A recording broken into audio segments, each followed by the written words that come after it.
নমস্কার, দারুণ স্বাদের রেসিপি নিয়ে আপনাদের সঙ্গে হাজির হলাম। আজকে বানাবো তালের কেক। তো পুরো সম্পূর্ণ ভিডিওটা দেখবেন কিভাবে বানালাম। তো একটা পাত্রের মধ্যে আমি 1 কাপ দুধ নিলাম। দুধের মধ্যে আমি হাফ কাপ চিনি নিয়ে নিলাম। চিনি আর দুধটা ভালোভাবে মিশিয়ে নেব একদম যতক্ষণ না চিনিটা গলে যাচ্ছে। এরপর এখানে দিয়ে দিলাম 1 কাপ সুজি আর দুধ আর চিনি আরও একসাথে ভালোভাবে মিশিয়ে নেব। এরপর এখানে দিয়ে দেব আমি তালের পাল্পটা। তো এখানে তাল সবসময় অ্যাভেলেবেল থাকে না, যেই টাইমে তাল অ্যাভেলেবেল হয় সেই টাইমে এটা বানাবেন। তো তালটাকেও দিয়ে ভালোভাবে মিশিয়ে নেব। এরপর এখানে দিয়ে দেব আমি ময়দা, হাফ কাপ ময়দা দিচ্ছি। ময়দাটাকেও দিয়ে মিশিয়ে নিলাম। আর এখানে আমি ডিম ছাড়াই এই কেকটা বানাবো, তাই তেলটা দিয়ে দিলাম, এটা সাদা তেল। তো তেলের পরিমাণটা একটু বেশি দিতে হবে। তো দিয়ে দিলাম, দিয়ে ভালোভাবে মিশিয়ে নিচ্ছি। এখানে বেকিং পাউডার আর বেকিং সোডা দুটোই ইউজ করব।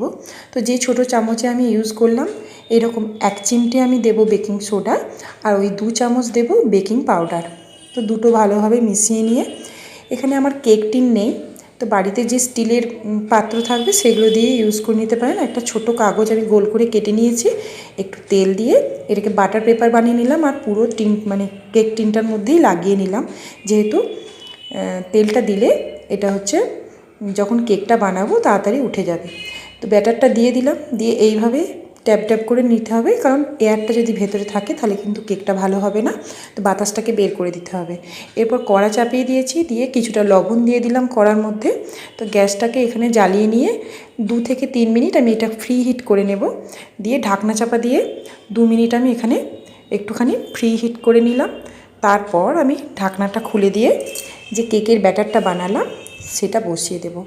তো এইটা বসিয়ে দিয়ে আমি এটা 30 মিনিট পর্যন্ত রাখবো। আঁচ কিন্তু থাকবে মিডিয়াম থেকে লো আঁচের মধ্যে। তো এটা দেখুন, আমি কিন্তু 30 মিনিট পর ঢাকনাটা খুললাম। তো এখানে এখনও কিন্তু কেকটা রেডি হয়নি, একটুখানি ডেকোরেশন করব বলে এটা বানাচ্ছি। তো কাজু কিশমিশটা প্রথমেও দিতে পারেন, তখন কিন্তু এই কাজুটা দিলে ভেতরের দিকে ঢুকে যাবে, এই যে সুন্দর দেখতে লাগবে এটা লাগবে না। তাই 30 মিনিট পর এইভাবে ওপরের দিকে একটু সাজিয়ে দিলাম, এটা দেখতে সুন্দর লাগবে। তো এরপর আমি আবার ঢাকনা চাপা দিয়ে 15 মিনিট হতে দেব।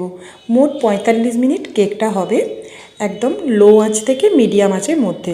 তো দেখুন রেডি হয়ে গেছে। কি করে বুঝবো? এই যে কাঠিটা আমি ভেতরে দিয়ে দিলাম, দিয়ে দেখুন কোনো কাঁচা কিন্তু অংশ এখানে লেগে নেই, তার মানে রেডি হয়ে গেছে। এরপর ঠান্ডা হয়ে গেলে আমি এটাকে কেটে নিচ্ছি। দেখুন কাটা হয়ে গেছে। আর পিছনের দিকে কাগজটা খুলে দেব। এত দুর্দান্ত হয়েছে, নরমও হয়েছে আর খেতে তো একদম ফাটাফাটি হয়েছে। তো অবশ্যই একবার বানিয়ে দেখবেন আর আমাকে অবশ্যই জানাবেন। ধন্যবাদ, ভালো থাকবেন।